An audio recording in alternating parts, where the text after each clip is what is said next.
மாஞ்சோலை தேயிலை தோட்ட தொழிலாளர்களுக்கெல்லாம் கரண்ட் கொடுக்க மாட்டேன், குடிநீர் கொடு, என்ன உங்கள் அப்பன் விட்டு சொத்தை என்ன கொடுக்குறா என்று கேட்கிறேன் நான். அவன் திட்டம் முடிந்தது. அரசாங்கம் எடுத்துக்கொள்ள அந்த தேயிலை தோட்டத்தை. அரசாங்கம் தேயிலை தோட்டம் நடத்துகிறதா இல்லையா?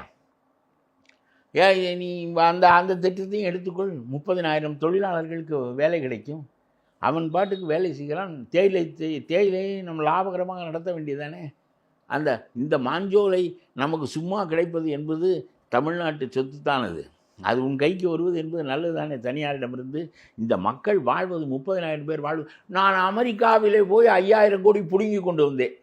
அதில் 3,000 பேருக்கு வேலை கிடைக்கிறது. 30,000 பேருக்கு கிடைக்கிறது. அவனை எதற்கு வெளியே விரட்டுகிறாய்? இவர் 3,000 பேருக்கு வேலை பிடுங்கி கொண்டு வந்ததை உண்மையா இல்லையா என்று அப்புறம் யோசிப்போம். 30,000 பேர் அங்கே இருக்கிறான், அவனை வேலையை விட்டு விரட்ட வேண்டும் என்கிறாய். அவனுக்கு குடிநீர் கொடுக்க மாட்டேன் என்கிறாய். அவனுக்கு மின்சாரம் கொடுக்க மாட்டேன் என்கிறாய். அவன் என்ன வாழ்வதா சாவதா? அவன் வேறு எங்கே போவான்? 30,000 பேரும் போவதற்கு ஏதாவது இடம் இருக்கிறதா தமிழ்நாட்டில்? நீ அரசாக நடத்துகிறாய். கோர்ட்டு கூப்பிட்டு மனிதாபிமானமற்ற செயல் என்று சொல்லி விசாரணை நடத்தி கொண்டிருக்கிறது. இது சார்பாகவே பேசி கொண்டிருந்தால் உனக்கே காலப்போக்கில் வெறுத்து விடும். உன் மீதே உனக்கு வெறுப்பு வந்து விடும்.